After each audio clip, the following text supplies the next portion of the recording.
You tell me when. When?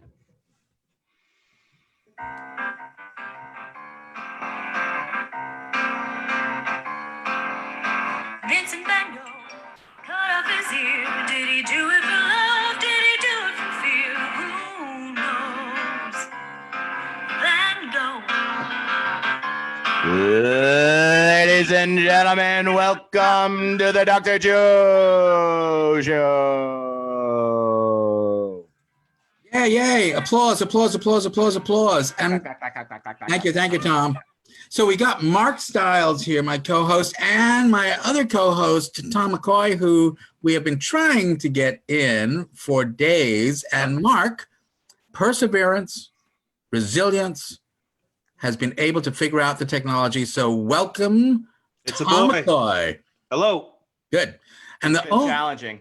The only real challenge we're going to have is not talking over each other, because when we do that, all sorts of things happen that probably aren't good. Yes, Mark. You will notice in Zoom, when the person's talking, it highlights around that person. And all we have to do is raise our finger to let the other know, and we won't talk over each other. Love it. Oh, sorry. So what I'd like to say is I spent many an hour on Sunday trying to figure out this technology. It is very easy to use, but I am very technologically inept. And through the help of my friend at Zoom, Chris Hartwell, we have figured it out. And I would like to say to our audience, if you would like to do this, I highly recommend it. It's awesome. It delivers a massive amount of oxytocin. It makes you feel really good. And I would be willing to help you figure out the technology. Can you believe that I can help people with technology, Dr. Joe? I think it's great. I really do. I'm not sure how long I'll remember to do this. I think we'll figure it out, but just remember that Zoom does a tremendous job. You know what I will say? Zoom is also doing a tremendous job allowing me to interrupt, and yet it doesn't broadcast. So that one of the first two shows we did on this, right? I was like, we were excited. There was anxiety. There was technological failures and all this. And I was interrupting you in the beginning, and I'm like, oh, that's not going to look good at the end. And I watched the rebroadcast, and every time I interrupted you, it wouldn't give me sound because you had the floor. How cool is that? Oh my gosh, imagine the utility for that in so many aspects of our lives with so many relationships. But I'm not going to go there. Look, I just want to get back to why people are really listening. They're listening tonight because we are in the midst of a pandemic. This is a time like no one has experienced unless you have been alive since the early 1900s and gone through, the epidemics of 1918 right after World War I. And some people, yes. Dr. Joe, what is the difference between a pandemic and an epidemic? The pan implies global. So an epidemic is something that is more localized. Pandemic is global. First of all, it's a pandemic just in the United States. All 50 states have now reported something in terms of corona or somebody with the flu. Certainly all 50 states have up and running labs now that are checking things. So there's been a huge, huge increase in that. And if you go to the CDC government site, it's got these great maps, great data. It is a reliable source because there are some sources, honestly, you just can't trust, and they're just fomenting fear and anger and anxiety and blame and politicizing something that really should not be political. I'm sorry. This virus doesn't discriminate against politics. It doesn't discriminate whether you're a Republican or a Democrat, black or white, young or old, rich or poor. That's what a pandemic is. This virus equalizes all of us. It reminds us all that we have something in common, and that is being human. And I really hope people recognize that and that we can use that as a way to get through this. Let this remind us of our humanity more than separate us into these tribes where one group is competing with another. Now, look, the reality is this. There are going to be limited resources in certain things. The main limited resource is going to be hospital beds. And that's why you can do something right now to try to reduce the way people get this. Wash your hands, follow simple hygiene. Every time you wash your hands, you're potentially saving somebody else's life. I mean, remember the IM? It's right behind Mark there, the IM, right? The top one that you can't quite see, there goes Mark, come back. The We'll IM, get it figured out. is that, everybody's interested in the same thing. We just want to feel valuable. But right now, we all have an opportunity to remind each other of our value by helping each other. Let's just do that, folks. I'm in. Let's recognize that we have a right to be scared right now. We do. This is anxiety, right? This is the unknown. What is going to happen next? But the other part we have a right to is right here, our prefrontal cortex. We can think this through. We can think it through. Let's think it through together. Let's be smart about it, because the more we can rely on each other, I think the better we're going to do. I know the better we're going to do. So We got anxiety, but we also got boredom. That's going to, I think, wear down on that prefrontal cortex, won't it? yeah, boredom puts us at extreme risk for doing much more risky things to have some form of pleasure. And, Tom, it's like you pitched me a softball on that, because one of the things we started talking about last night was adolescent brain development. And at some point tonight, if it's okay with you, I'll show you guys some basic slides that just sort of outline adolescent brain development. And Well, Dr. Joe, I think it would be a great time to talk about that, because that's one of the things that every day is a very different day, right? With this, and we're following the bouncing ball. We've talked about that. But two things were readily apparent to me today. One, more and more people are seeing the good in this.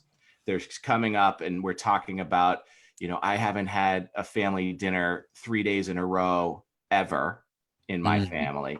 We're actually playing board games. I'm talking to my husband. I'm talking to my wife. Like, we're having meaningful conversations that aren't, okay, you go to soccer and you pick up and then we'll fall asleep and wake up and do it again. So people are actually seeing like value and a purpose behind this, which is amazing. But the other thing I'm hearing a lot about is the teenagers. Like, they're pent up. They need to be doing things. And that's why I think it's going to be important. And I say we jump right into that right now, buddy. okay, Can you share the screen? let me see how I can share this screen. Here, Can I got you- a better thing here now. Look at You that. can't see that yet, right? No, we won't be able to see it until you say share screen. So I'm going to talk a little bit about Thomas while you do that, okay? Because no one has seen Thomas on this platform yet. But if you've heard our podcast, which is available on all platforms, or you've seen the Dr. Joe show where we are actually in studio at ATD, you would recognize Thomas. Thomas is our producer. We met him probably my third episode. He was taping the shows before us. And he's been a godsend, without question, an absolute godsend. And he's been editing and doing all sorts of fun stuff for us. But he's so smart, and he comes from such a different perspective than Joe and I. So we've basically got a combination of a boomer, a Gen Xer, and a millennial. And it's a really cool, a stew, right? It is. Dr. Joe, look Yeah. at that. Adolescent brain development. Awesome. All right. So feel free, folks who are watching, to ask questions. And Mark and Tom, stop me at any time to ask questions as well. But what I want to talk about for folks right now is adolescent brain development and addiction, because as Tom says, there is potential boredom here. Kids who are used to being at school, used to being social, used to being with each other, are cooped up at home for their own safety. This is not a punishment. How many times have kids been grounded because they've done something wrong? This is the problem. They have done nothing wrong, but there may still be that free association with, if I'm cooped up, I've done something wrong. Kids, if you're listening, you haven't done anything wrong. All we're trying to do is save some lives here. So let me teach a little bit about this adolescent brain development and addiction. All right, now if I can figure out how to Oh, you know what? You have the screen, so you should be able to control whatever you do. We'll see from now on. Okay, but the thing is, how do I? There we go. All right. Can you see that? 1 in Yes. 5. Wow. 50 million children. You see that? And 1 in 5 kids have some sort of psychiatric condition. That can be anxiety, it can be depression, it can be attention deficit, it can be bipolar, it can be all sorts of different things. But look at this number here, folks. 2 million kids meet the criteria for addiction. What's the criteria for addiction? It's not just a little bit of using here and there, it's dependency. It's saying, if I don't have this drug, something will happen to me and I need to get it. 2 million kids. I just want you guys to understand that number. And the thing is, it's a big number already. I do not want that number to increase. But we are at risk of it increasing right now unless we recognize just the simple fact of the way adolescent brain develops. I don't want to scare anybody. I just want people to learn and understand so that we can think things through. The other thing you need to know is there are 2 million kids that meet this criteria for addiction. That's not as many kids who suffer from some sort of psychiatric condition. And you notice I'm not using the word disorder. I don't believe in disorders. That's an IM. Everything's a condition. There are about 9,000 child psychiatrists in the United States. So folks, if anybody is interested in having a good job when you grow older, become a child psychiatrist, because there are people who need you. 2 million kids, criteria for addiction. All right, you guys remember this?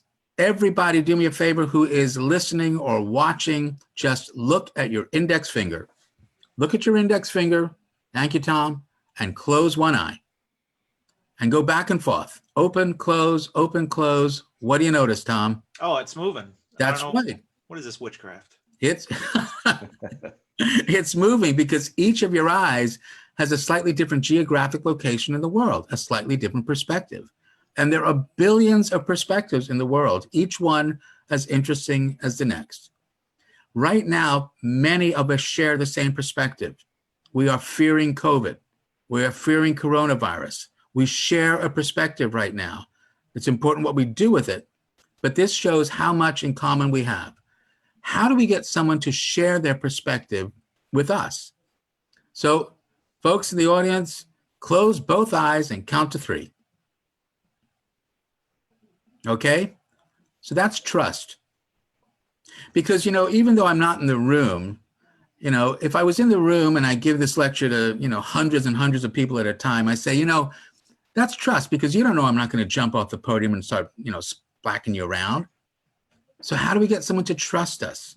We have to be able to get them to trust us with their perspective. The reason people don't come for treatment is because of stigma. It's a major reason. Stigma is a perspective that somebody is bad, that they're weak, that they're corrupt, that there's something wrong with them. But as you're going to learn tonight, addiction is not about that. It's a brain thing. Addiction is not about morality. It's about mortality. It's just the way the brain works. And that's what I'm going to teach you guys a little bit about tonight.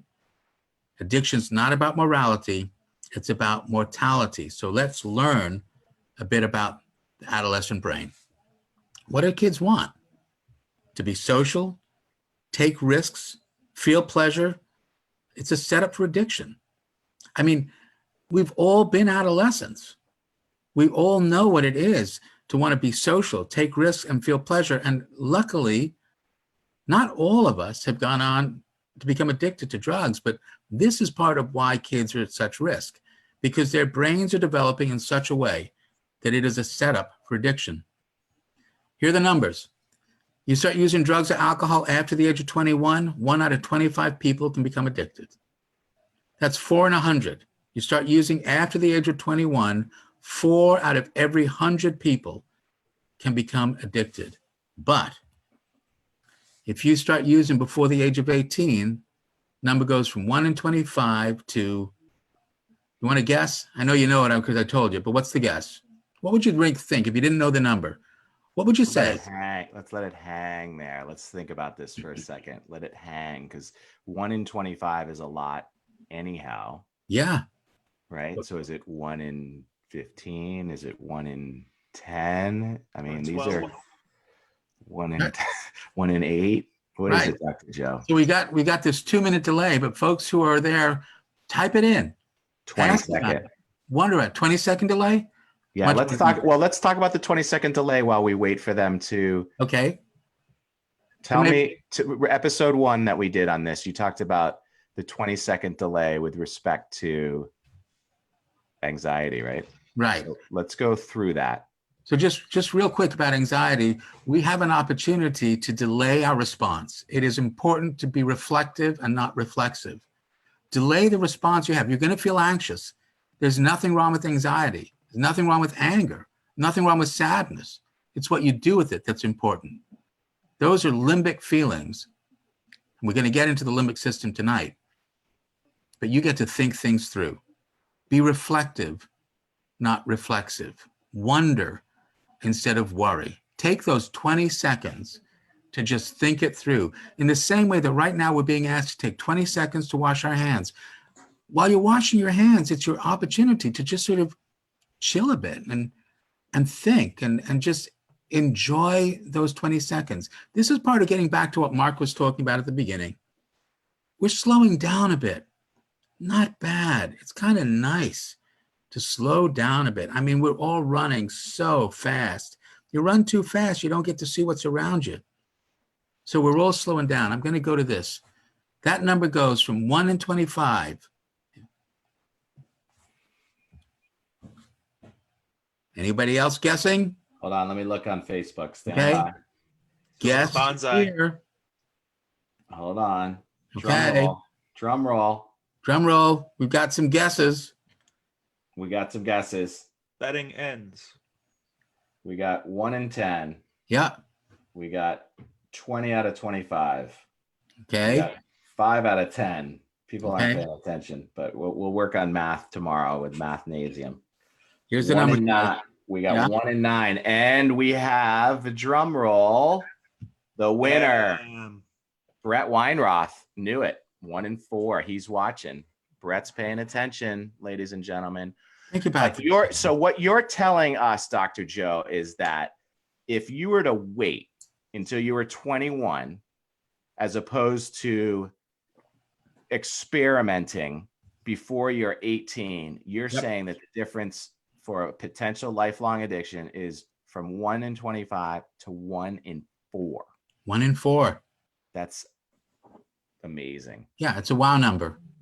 It's a wow number. And this is right out of the CASA study out of Columbia University. We've known this since 2010, Wow. right? We've known this for 10 years that this is the number. So what do we do with this? And well, we need to understand it. We need to ask, well, why? Why is this so much more insidious and dangerous if you're a kid? I mean, you probably have lots of friends who, smoked weed or drank something in high school. Maybe did more. Certainly not all of them went on to be addicted. But I want you to really think about it for a moment. I want you to really think about those people in your life, and some of them got addicted, I bet. And if you really think about it, whoa, maybe 1 in 4 of them did get addicted for life. Right. I mean, I must admit, I've had friends who passed away in college, overdosed in college. It was way back in the mid 1970s. They were using back then. People are still using now. And certainly not everybody. Not everyone's going to get addicted for life. But I don't know which one, and they don't know which one. None of us know. So all we're asking kids to do is wait. Wait until you're older. So I want you to understand this connection. What is going on in that brain? So this is an illustration that my daughter, Sophie, did for one of my books called Outsmarting Anger. 7 Ways to Diffuse Our Most Dangerous Emotion. This book, actually, I'm proud to say, went on to win the award in 2013 for the best psychology book for Books for a Better Life. And it was because it was looking at anger differently. It was looking at anger as an emotion that is designed to change a behavior. We get angry when we want somebody to do something different. Start doing something, stop doing something. But the book won an award because it was based on a simple question. When's the last time you got angry at someone treating you with respect? You don't. So respect becomes a behavior to change an emotion. Now, that's not what we're going to be talking about tonight, but I wanted to sort of lay the foundation that maybe we want to come back and talk about that later on at another Dr. Joe show, because there's probably going to be a lot of anger out there in the world as well. Mm-hmm. So here's the brain. The brain is like a 3-scoop ice cream cone.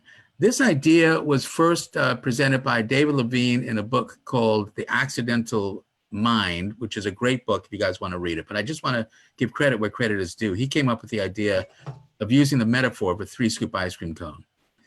So spinal cord is the ice cream cone. Brain stem is that first scoop. The limbic system is that second scoop. And then on top of it is the cerebral cortex, the third scoop of ice cream. This is a little out of scale. It really should be backwards so that the biggest scoop is the top one. But here's what it really looks like. Here's what the brain looks like. And you guys can, I think, appreciate where that brain stem is, where that limbic system is, and then that sort of wavy part is all prefrontal, is called neocortex, the new part of the brain. The new brain, new cortex brain. You see that white band in the middle there? That white band is really the part that is distinguishing sort of the top of the limbic system, and those round things beneath it is limbic, and then it goes down into that lumpy thing with what looks like a throat almost, a big piece of, bulbous thing. That's brain stem, okay? And this is a fancy way of looking at what's called differential myelination. It's a fancy way of saying maturation. So brain is made up of nerve cells, brain cells. And these brain cells conduct electricity from one end to the other, just like a piece of wire. But in order for that wire to conduct the electricity efficiently, it's got to have an insulation around it. That insulation, that rubbery sheath, is called myelin. And the brain has this myelin sheath around it, around those neurons, so that it can transmit its electrical charge from one place to another efficiently. You guys may know people who have multiple sclerosis. Mm-hmm. Multiple sclerosis is when the immune system attacks that myelin and kills it. And so those brain cells can't conduct their charge. And so parts of the body of the person that is meant to be controlled by those brain cells can stop working. It can become, they can have blindness, they can have paralysis. Eventually, it can stop the brain cells that are meant to control your breathing. So, you've all seen babies. Babies are squirming around, but they're not slam dunking basketballs, because at the very top of the brain is the motor cortex, the part of the brain that's controlling how we move our bodies. That part of the brain is partially myelinated, partially mature at birth. But as it gets older, it becomes more and more mature, and then kids who are good at basketball can slam dunk basketballs. So we're going to look at the limbic system. The brain stem is responsible for heart rate, for everything automatic. But this limbic system is responsible for feelings, impulses, pleasure. It actually should be memories in there as well. And it's also where addictions start. And we're going to get into this other thing called dopamine. So limbic system, responsible for feelings, impulses, pleasure, memory, addictions. It is the impulsive, irrational part of our brain. It is about here and now. It's about pleasure. I've heard it called the reptile brain. Is that right? It is absolutely right, Tom. It is the reptilian brain, because this brain is billions and billions of years old. As we were maturing, we never threw any part of our brain a ball. We just built one chunk of brain on top of the other. So we started with this limbic system that then built the neocortex on top of that. Before that was the brain stem that was just controlling things that we didn't even think about. And then there's the new brain, the neocortex, in particular, that part right behind your forehead, the frontal lobe, and in particular, the prefrontal cortex, right in front of the frontal lobe, responsible for thinking, solving problems, taking action, anticipating the consequence of those actions. It's also something responsible for theory of mind, which we'll talk about at another time. And it also has a lot to do with oxytocin, another chemical that we're going to talk about. So let me stop there. Any questions so far from anybody? I'll take a little pause. We'll think about questions, because these are major, major parts of our brain.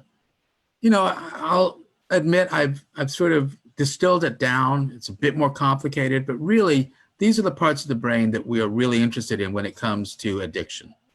The limbic system and the frontal lobes. This is my first time hearing about myelin. That's interesting to me. So is this a good metaphor? Imagine like an egg cooking, like as parts of the egg solidify, that would be the myelin making things work. It's a pretty good idea, but again, I want you to think about how do we sort of add one layer upon layer upon layer of something. So an egg cooking is one way to think about it.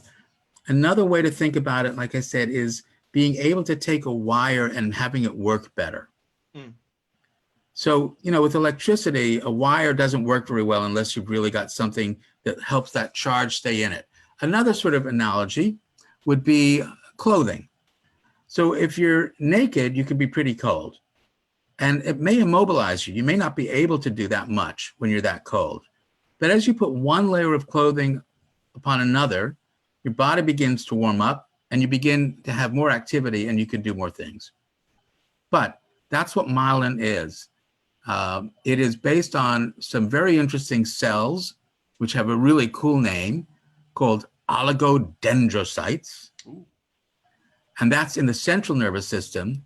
But the peripheral nerves, where that spinal cord goes down to and innervates the rest of our body so that our arms and legs can move and toes can wiggle and other things can do what they need to do, that also has myelin. But those are myelinated by Schwann cells. So these cells literally sit on top of the neuron and cover it. And that's what insulates it. And those are the cells that get killed off in things like multiple sclerosis. And the Schwann cells were discovered by Smith. No, I'm kidding, by Schwann. All right, I'm gonna go on. Dopamine. All drugs and alcohol force the brain to make dopamine. It is the simple molecule. Really, I'm telling you guys, it is the simplest thing, okay? It's got this circle of carbon. It's got a couple of hydroxy groups stuck on top of them. That's the HO. And it's got this NH2, hydrogen. Right, which is an amine. That's an amine group. That's why it's called dopamine. It's an amine, a type of chemical that we all have that is the ancient chemical of pleasure. You can take a snail and you can chop it up and you can extract the chemicals, you'll get dopamine. Because the dopamine is what orients that snail to food and to light, the things that it needs in order to survive, because pleasure is also part of survival. We wouldn't get addicted to drugs if we didn't feel pleasure. I mean, let's not be, silly about it. So, no one's going to scare a kid out of using drugs, because if the brain is going to choose between fear and pleasure, it's going to choose pleasure every time. That's why what Tom is talking about with the boredom is so important. Because when we get bored, we want to do something. We want to feel pleasure. We want to feel some excitement, especially for kids. Feel pleasure, take risks, and be social. But this dopamine is pretty dangerous. It's a really selfish molecule. And all drugs force the brain to make this molecule, this ancient chemical of pleasure, that over time, we don't feel pleasure anymore. We just need to get more dopamine so we don't feel sick. That's what addiction is, and that's what dependence is. We use up so much dopamine, if we don't have it, we just feel sick. and horrible and depleted. And so we use again to force our brain to make it. And what mechanism causes that? That sort of I guess immunity to whatever you're taking. Oh, so what happens is that's called a dependency and a tolerance. So after a while, a lot of the drugs that we use that are addictive actually affect the brain stem. And so because they're affecting the brain stem, if you overdose on them, you stop breathing. Because remember, the brain stem's responsible for breathing, for heart rate, things like that. And so after a while, you need so much dopamine to feel pleasure. But if you don't get it, you're going to go into withdrawal, because all those brain cells that are used to getting dopamine are also saying, whoa, wait a second. If I don't have this, I can't work. So we can overdose. Now, what's really interesting, because a lot of people don't think weed is addictive. I know we're going a little bit off base here, but weed is absolutely physiologically addictive. It just may not have receptor sites on the brain stem as far as we know. So people may not overdose, but that may not be the case, because we actually have seen with edibles, being able to eat weed, if you eat too much of it, people actually have been overdosing. So another discussion, another day. Why are we talking about this again in the middle of the coronavirus pandemic? Because kids are going to be at home. Kids aren't going to be at school. Kids are going to get bored. Kids are at risk for using, maybe having a drink of alcohol from their parents' cabinet. Maybe, as Mark says, going into the medicine cabinet and finding a drug that, maybe they used for toothache years ago, like a Percocet or an oxycodone. So folks, if you're listening, make sure that you've got those things under lock and key. All the alcohol and all those prescription pain medicines, dangerous stuff. So dopamine is affecting the limbic system. It's just like charging it up. And of course, if the limbic system is responsible for being impulsive, what's happening here? The dopamine is saying, hey, let's not think things through. Let's just be impulsive. Let's just be impulsive. So how do we know about all this stuff? Because years ago, scientists started looking at the way the brain works. And they showed a bunch of adults a picture of a shark. All these adults were lying in an fMRI machine, a functional magnetic resonance imaging. So with that machine, we can actually take moving pictures of the brain and show what parts light up and what don't when it's stimulated. And so they showed him a picture of a shark. And they asked the adult, would you swim with a shark? And the adult said, no way, it's a shark. It's going to bite me in half. Are you crazy? There's no way I'm going to swim with a great white shark. And when they looked at the fMRI in the adult brain, the frontal lobe was lighting up like crazy. And especially the prefrontal cortex, that part of the brain responsible for thinking, solving a problem, taking an action, and anticipating what will happen next. And the adult brain was thinking rationally, if I swim with this shark, it will bite me in half. There's no way I am going to swim with it. Reasonable, right? Rational.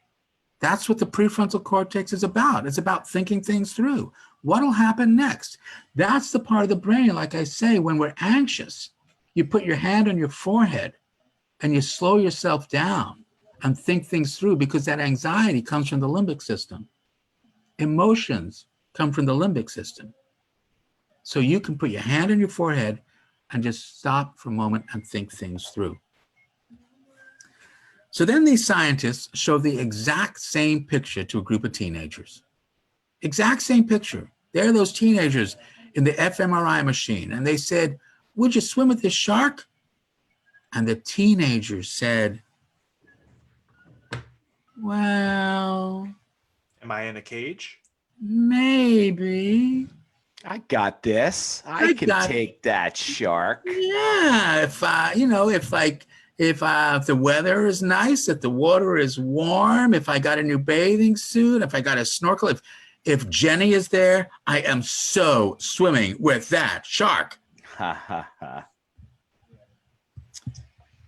And when they looked at the fMRI, in the teenager's brain, that limbic system was lighting up like crazy. That part of the brain responsible for feelings, impulses, pleasure, memory. They began to realize, oh my gosh, this is why kids are getting addicted. I swing at the shark, I'm going to get laid. Yeah, that's exactly it, man. And that's a whole bunch of pleasure. Because the limbic system is more in control of the adolescent brain. That limbic system responsible for impulses, for pleasure, for memory. It's where addictions start. Kind of interesting, huh? So in other words, the brain matures following evolution. The brain matures from the bottom up. Brainstem has to be ready to go at birth. Babies that can't have functioning brainstems, that don't have functioning brainstems, they're not breathing, their heart rate isn't going, they're dying. And that evolutionary line stops. Babies who die do not go on to have more babies. And then the next part of the brain that we evolved was the limbic system.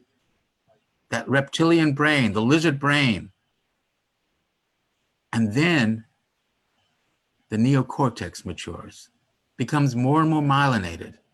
Just like that little baby that's not slam dunking basketballs, but part of it's myelinated, becomes more and more mature. And that's when that adult brain begins to take over.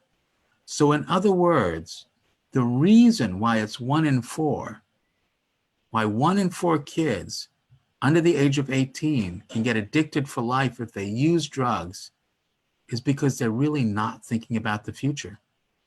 And that limbic system is so eager.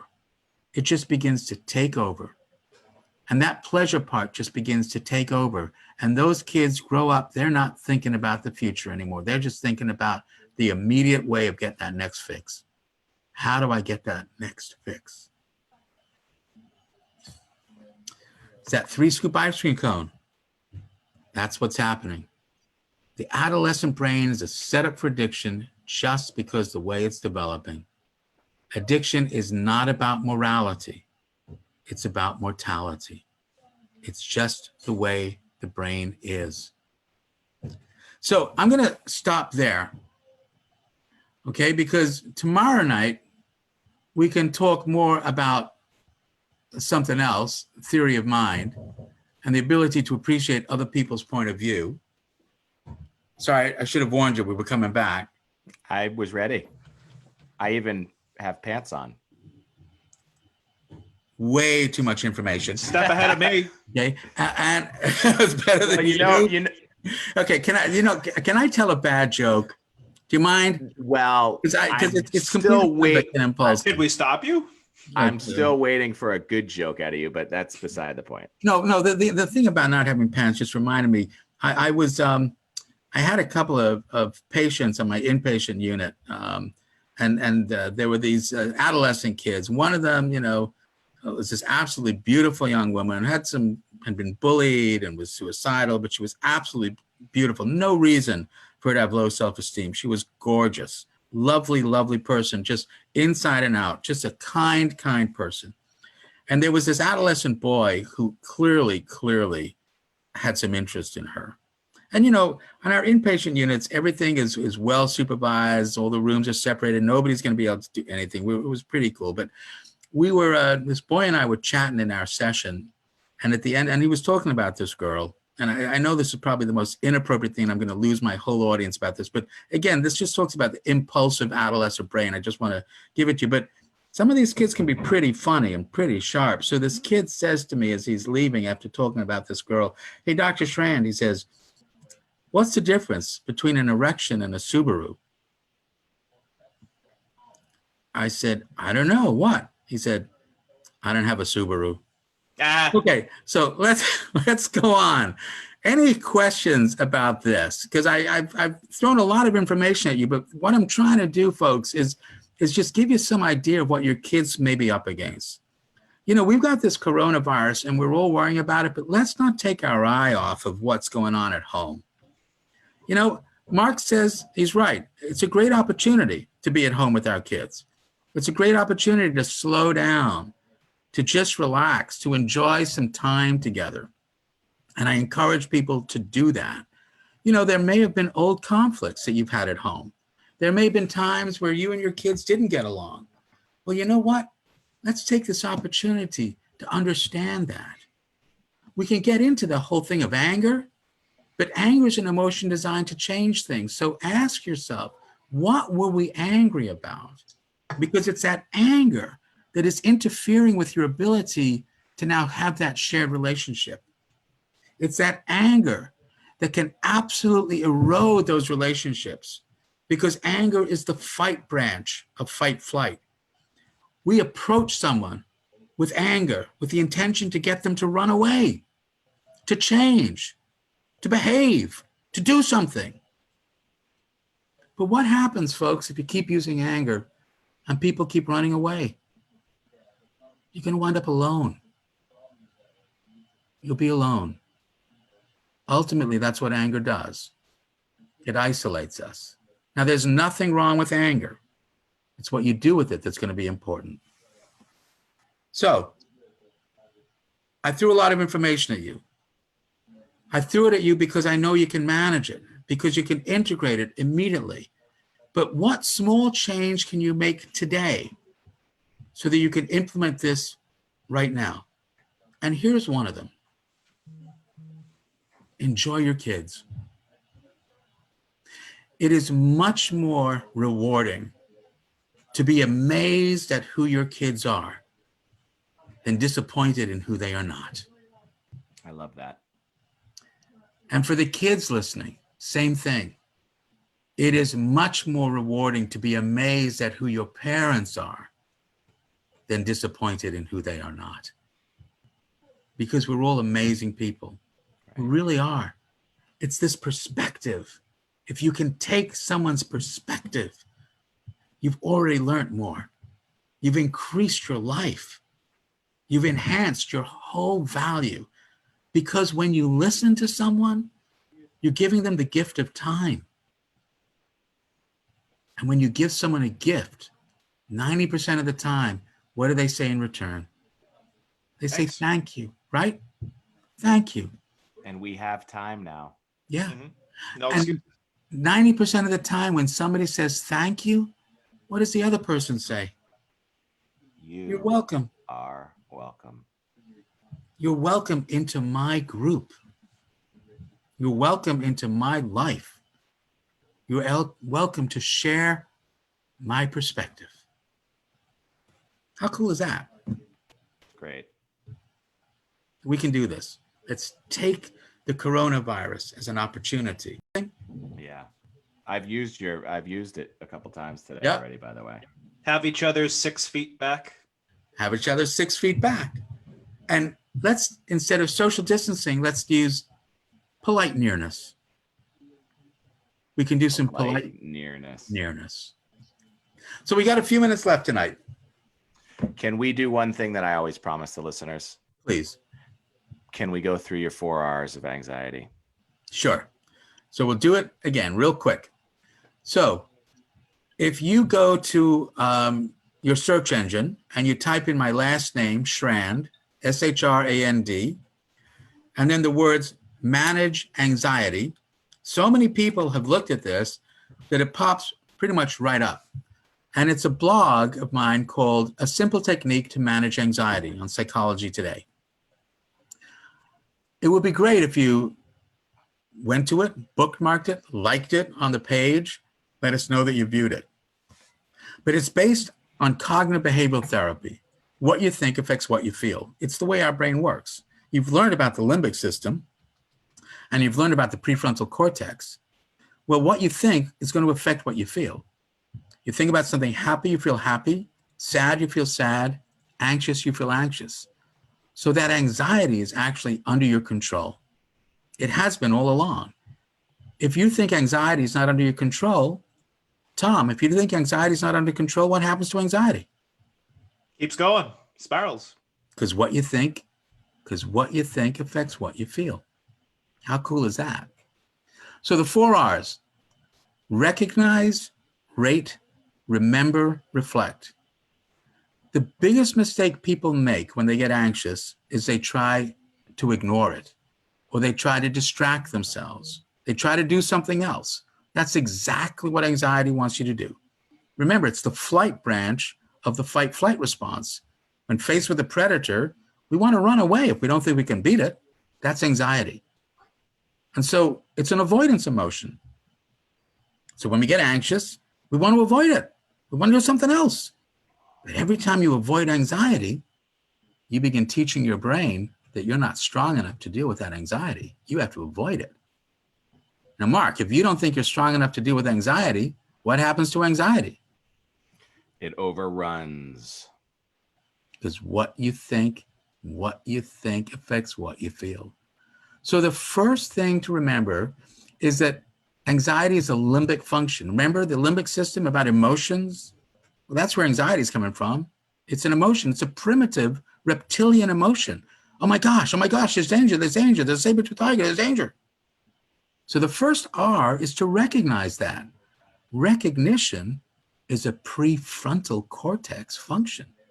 Recognition is a thinking thing. And that's what you're trying to do. You're trying to shift your brain over to that thinking part. So you recognize it. And you know what it's like to feel anxious. Your heart rate increases, your breathing may change, you may get tense, your stomach may flip over. You know, some people get, they get the cold sweats, the clamminess, lost appetite, dizziness. These are all perfectly normal survival functions. We can get into that another point. It's about managing your stress. It's the stress response. It's everything you need to do to run away from the saber-toothed tiger. But there aren't any saber-toothed tigers. It's just that your limbic brain doesn't know that. So the first thing is you recognize it. Oh, yeah. I know what this is. It's anxiety. It's anxiety. And then you rate it. Second R, rate. You rate it between 1 and 10. You notice I don't say a 0. Human beings are never a 0. Don't expect to be a 0. We're always a low-grade anxiety. We call it vigilance. We're aware of our surroundings. It's how we have survived. So you rate it between 1 and 10. Rating is a thinking function. It's math. It's also logical. It's also rational. Okay, on my own personal scale between 1 and 10, maybe I'm a 4. Maybe I'm a 7. Maybe I'm an 8. And I'll ask my patients while I'm working with them, where are you on your own personal scale right now between 1 and 10? And I can tell you it is very rare that somebody says a 10 because 10 is panic. And by the time they're sitting with me, they may have had panic, but they're not panicking right now. And they may say, I'm an 8. And I'll say, yeah, but not a 10. Because that's the third R. You remember. Now, memory is a limbic function. So now you are connecting your prefrontal cortex and your limbic brain. You're getting control of that limbic brain by using memory to remember that anxiety is like a wave. It goes up, but it always comes down. And I say to the person, you just proved it. You're not a 10. You've been a 10, but you're not right now because we cannot sustain that degree of anxiety. When you remember that your anxiety gets less, what do you think happens to anxiety? It's on its way out already. Down. Because 8 to a 4. Because what you think affects what you feel. And then you do the fourth R and you reflect. What was I thinking that made me anxious? Because the anxiety is this irrational feeling, but it has triggered a thought. You think there's a saber-toothed tiger coming to eat you. You think the coronavirus is around the corner going to get you. It does make me curious how, the advanced part of the brain can be weaponized by the limbic system. Because when I think of anxiety, I'm thinking that's like a fear of the future more so than memory, right? Because it's what is the biological clock ticking thing? What is the midlife crisis? That's fear of the future. It's not fear of what's around the corner as much as where am I going to be 30 years from now? You should set it for an exact hour. Oh, we're back. We should be. Oh, it's only 9:25. It must be my connection. So we're back. So we're here. Show. after Encore. that sponsors message with but Thank you. let's wrap it up because we're beyond the shrink hour and we're closing in on a real 60-minute hour. So what can people do? What are the rules? What are the what is the best way to attack tomorrow for people who are stressing out? So the first thing is, let's not attack it. Let's not be in that fight flight mode. And Mark completely set me up. We've rehearsed this. I want people to know that. We have never rehearsed anything. No. Maybe if we do, we could take this to the next level. Yeah, no, we actually are quite spontaneous, but small changes have big effects. What I'm hoping people can do is really just use this 4 hours tomorrow. Use it today. Just read it. Recognize, rate, remember, reflect. Try it. It's as good for anxiety as it is for depression.